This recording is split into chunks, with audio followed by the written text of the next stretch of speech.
got hostiles to the south. We need backup.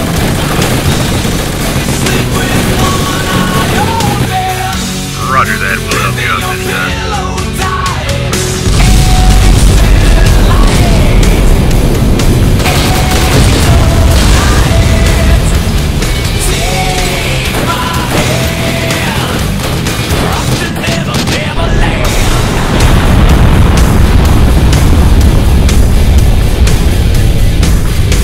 These guys just keep coming.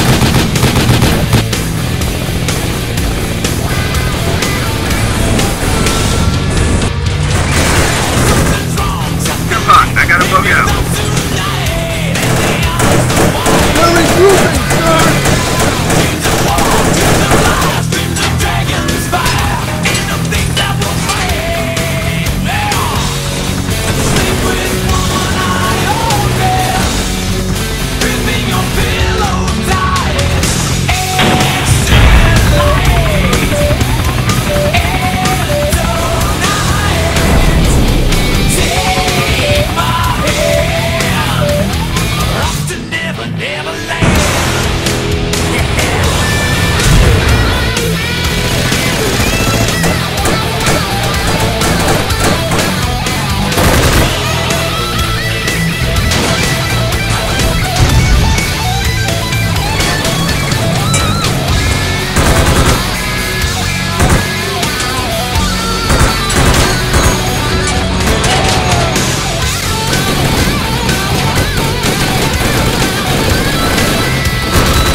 امشب چند خط قسم دارم.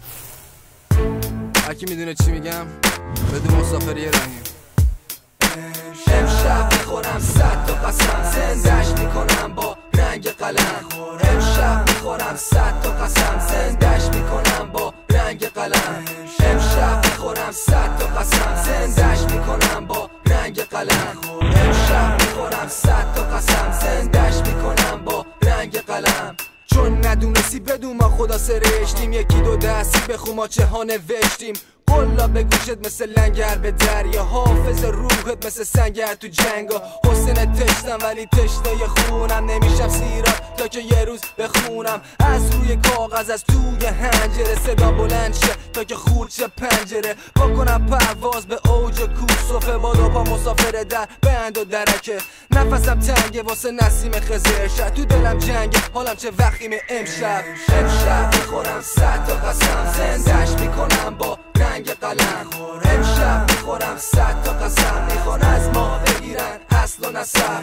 امشب میخورم 100 تا قسم، زندهش میکنم با رنگ قلم.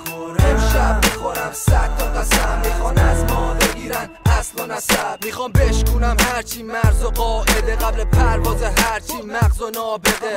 هر که مخ تو ایران فکر جستنه، قاره به قاره تو حال هجرت کردنه. بعد 2000 سال عد سنت شکندنه، شجر نامه تو قربت خفه کردنه. خودم شاملم استثنا نیستم، مستقم تو شیطان کپیتالیستم. میون فهم و انحراف گم کردم نیستم، حبابی بازم شده محیط زیستم. هم صحبت چه تو ایران چه قربت، چه قانعی چه دنبال قدرت و شهرت. چه سیرابی چه داری آتش ثروت، پیوند کن با بیداری گریز از غفلت. امشب میخورم 100 تا قسم، زندهش میکنم با رنگ قلم.